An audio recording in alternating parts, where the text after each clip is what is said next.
दोस्तों आज ऐसी कहानी सुनाने जा रहा हूँ कि मोहब्बत में इंसान क्या क्या कर देता है, खासकर हमारे इंडिया के जवान लड़के और लड़कियाँ। कहानी है जो रियल कहानी है एक लड़की की जो बिहार की रहने वाली है, के साथ क्या क्या हुआ। दिल्ली में वो पढ़ने आई थी और उसके साथ अरमाने के साथ आई थी कि पढ़ लिख कर कुछ बनूंगी, पापा का नाम रोशन करूंगी। जब दिल्ली गई थी तो ये सोच के नहीं गई थी कि मेरे साथ बुरा हो जाएगा। यही सोची थी कि जब मैं वापस आऊँगी तो डिग्री लेकर आऊँगा और नौकरी करूँगी, अपने गांव का नाम रोशन करूँगी।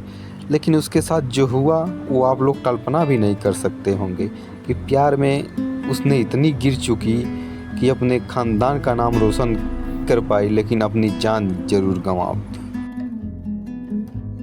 आपके मर्यादा पे खरा नहीं उतरी, एक बाप का सर नीचा कर दी वो लड़की। तो चलिए इस कहानी की शुरुआत करते हैं शुरू से। अगर जो एक कहानी को आप शुरू से नहीं सुनेंगे तो समझ नहीं पाएंगे ये रियल कहानी कि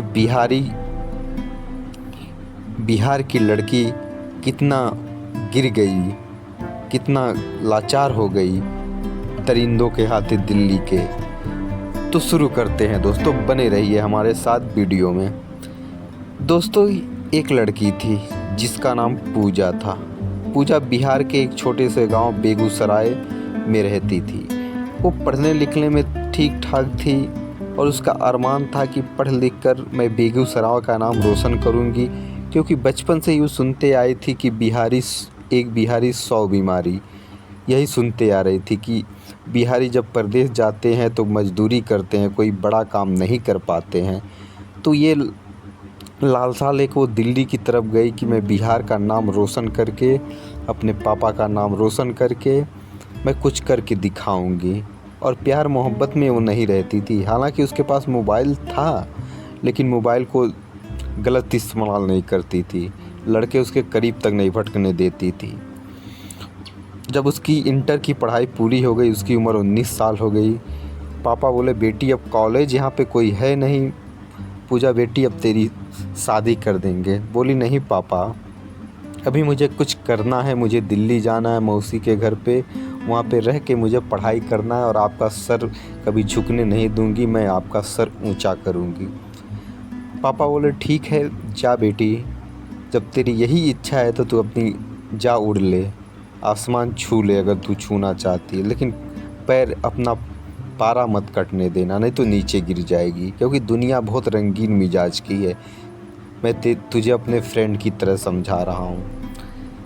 पूजा अपने रवाना हो गई दिल्ली के लिए, मौसी के घर गई। दिल्ली की चकाचौंध देखकर बोली स्वर्ग तो यही है, नर्क मेरे गांव में है, कितना अच्छा जगह है। वहाँ पे एडमिशन ली, बीए क्लास में एडमिशन ले ली। ये मौसी के घर रहने लगती थी। पढ़ाई लिखाई अच्छा चल रहा था। अब इसका मन क्या हुआ, धीरे धीरे पढ़ाई से हटने लगा। पार्क में जाना, होटल में खाना खाना, पैसे तो थे नहीं इसके पास, तो इसके साथ जो दोस्त थे वो ले जाते थे इसको होटल में, पार्क में खाना खिलाने। तो धीरे धीरे इसे पढ़ाई से मन हट गया। उसी बीच एक मुलाकात हुई है सुरेंद्र नाम के लड़के से पूजा को। सुरेंद्र इसका बहुत ख्याल रखता था, खर्च इसको अच्छे अच्छे कपड़े दिलाता था, खाना खिलाता था, होटल में घुमाने ले जाता था। धीरे धीरे पूजा उसकी तरफ खींची चली गई। लेकिन एक दिन पूजा उससे बोली वीरेंद्र तुम मेरे लिए इतना खर्च करते हो और कल को तुम बोलोगे कि मुझे पैसा दो या गलत काम करने को बोलोगे तो मैं नहीं कर पाऊँगी। वीरेंद्र बोला देखो मैं तुमसे इसलिए खर्च करता हूँ कि मेरे पास है, और दान करने से कभी पैसा ख़त्म नहीं होता है। बोली और भी तो लड़कियां हैं, उनसे क्यों नहीं तुम खर्च करते हो उनके ऊपर, मेरे ऊपर ही क्यों खर्च करते हो। वीरेंद्र बोला ऐसी बात नहीं है, तुम एक मासूम गरीब घर की लड़की हो, तुम अपने पापा का नाम रोशन करना चाहती हो, इसलिए मैं तुम्हारे ऊपर ये सब खर्च करता हूँ। हालांकि मैं जो चाहूँ तो बहुत सारी लड़कियों के ऊपर खर्च कर कर उसे गलत काम करवा सकता हूँ, लेकिन नहीं, मुझे ऐसा नहीं, मुझे कुछ अलग टाइप का पसंद है, यूनिक चीज़ पसंद है, और तुम्हारे में ये यूनिक दिखती है। तुम बेशक गांव की हो लेकिन इन शहर की तितलियों की जैसी नहीं हो, तुम एक समझदार लड़की हो, बोली कि तुम भी तो बहुत समझदार हो, लेकिन पापा का पैसा तो इतना नहीं खर्च करते। बोला मेरे पापा का कपड़ों का कारोबार है, इतना पैसा उनके लिए कुछ भी नहीं है। मैं चाहूँ तो डेली का 10,000 खर्च कर सकता हूँ। देखती हो कॉलेज में मुझे कोई नहीं बोलता क्योंकि मेरा रुतबा है। अगर तुम पढ़ लिख लोगी, कुछ बन जाओगे तो मेरे पैसे वापस कर देना। पूजा बोली ठीक है, जब तुम्हारी यही मर्ज़ी है तो खर्च करो, लेकिन देख समझ के करो। और देखो मेरे मौसी गुस्सा करती हैं कि मैं बाहर देर तक रहती हूँ, तो मुझे अब ज़्यादा मत घुमाया करो। और कॉलेज में भी हमारी बात छिड़ गई है कि हम दोनों एक दूसरे मोहब्बत करते हैं। सुरेंद्र बोला अगर जो होना रहेगा तो मोहब्बत हो ही जाएगी, इसमें बदनामी वाली क्या बात है। हम दोनों की उम्र है, मोहब्बत हो जाएगी तो बुरी बात थोड़ी है। इसी उम्र में मोहब्बत होती है, बूढ़े हो जाएंगे 60 साल का थोड़ी ना मोहब्बत होगी। हाँ माना कि जिम्मेदारियाँ तुम्हारे ऊपर है, लेकिन जिम्मेदारियों के साथ तुम मेरे साथ घूम फिर रही हो, ये थोड़ी ना कि अय्याशी कर रही हो, सब काम धाम छोड़ के, लिखाई पढ़ाई छोड़ के। पूजा बोले ठीक है, तुम भी लड़के अच्छे खासे हो, एक दिन की बात है। सुरेंद्र बोला पूजा बुरा ना मानो तो हम लोग बेंगलोर के ट्रिप पे जा रहे हैं। हमारे कुछ दोस्त, जो कि 1-1 लाख रुपए सबका लगा हुआ है, उसमें 3 लड़कियां भी हैं, 3 दोस्त हमारे और हैं। पूजा बोली मेरे पास तो 10,000 भी नहीं, तुम 1 लाख की बात करते हो। बोला बुरा ना मानो तो अगर जो अपने मौसी से तुम बहाना बना लो तो मैं 1 लाख का अरेंज कर दूंगा, तुम बाद में हिसाब में जोड़ लेना, और तुम जब नौकरी पाओगे तो मुझे दे देना। पूजा बोली इतना कर्ज मत चढ़ाओ कि मैं ज़िंदगी भर नौकरी करके तुम्हारी भरती रहूं, अगर जो नहीं नौकरी पाई तो। सुरेंद्र बोला ऐसी कोई बात नहीं, नौकरी नहीं पाई तो मत देना, लेकिन तुम कुछ बहाना बना लो अपने मौसी से कि मुझे बेंगलोर जाना है और वहाँ पे कुछ प्रोजेक्ट के लिए स्कूल से जाना है। बोले कि ठीक है, लेकिन मेरी मौसी नहीं मानेंगे। तुम 5 फ्रेंड मेरे घर पे आके बोलोगे मेरे मौसी तो शायद जाने देंगी, और बोलना कि कॉलेज की तरफ से जा रहे हैं। अगर जो तुम बोलोगे 1-1 लाख रुपए लगा तो मेरी मौसी नहीं जाने देगी। हालांकि 5,000 अगर जो बोलोगे तो भी नहीं जाने देंगे। अगर तुम्हें ले चलना है तो ले चलो, इसमें कोई ऐतराज़ नहीं है। तो दोस्तों कहते हैं ना मन बहक ही जाता है। साला मन ऐसा चीज़ है, इंसान कितना भी कंट्रोल करे तो बहक जाता है। और ये बहकता कब है? ज़्यादातर तो जवानी के दिनों में बहकता है। जब बहकता है तो ज़्यादा अगर जो बहक गया, इसे कंट्रोल ना किया जाए तो इसे ज़िंदगी नाश कर देता है। अब यहीं से मोड़ ली पूजा की लाइफ, यहीं से मोड़ लेने वाली थी। वो सोच नहीं सकती थी कि उसके साथ क्या होने वाला है। उसका एक फैसला उसकी ज़िंदगी पे भारी पड़ गया। तो चलिए शुरू करते हैं दूसरी कड़ी। ये लोग ट्रेन में बैठे, दिल्ली टू बेंगलोर, हजरत निजामुद्दीन ट्रेन का नाम था। एसी का टिकट बुक था। 3 लड़कियां 3 लड़के जा रहे थे। हालांकि वो जो दो लड़के लड़कियां तो आपस में मोहब्बत करते थे। अब ये वो दोनों अपने अपनी सीट में बैठ के गुड़छड़े उगा रहे हैं, बात कर रहे हैं।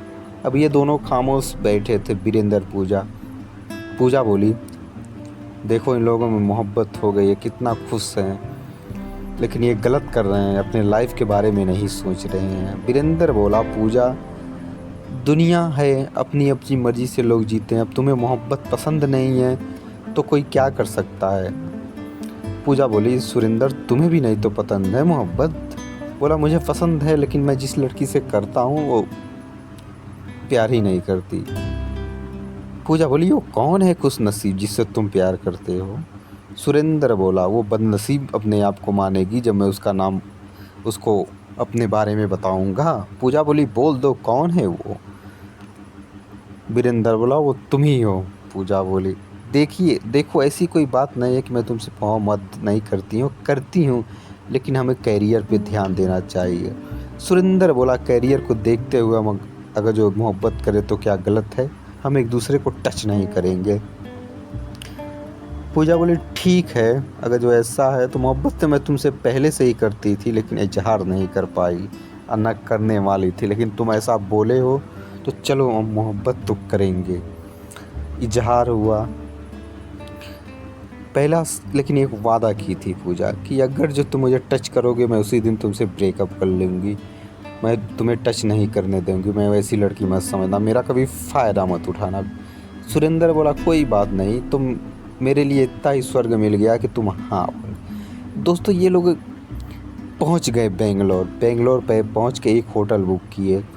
वो दोनों जो जोड़े थे, दो जोड़े, वो बोले कि हमें देखिए एक कमरे में नहीं रहना, हम अपना अपना कैमरा ले लेंगे।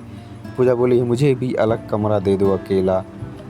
सोचती थी कि मुझे अभी अलग अकेला कमरा मिल जाता तो रह जाती, लेकिन खर्च पैसे ना होने के कारण सुरेंद्र बोला ठीक है तुम अपने अपने कमरे में रह रहे हो, मैं पूजा एक कमरे में रह जाएंगे। वो लोग बोले ठीक है तुम्हारी मर्जी। ये पूजा और सुरेंद्र एक कमरे में, रात का समय था।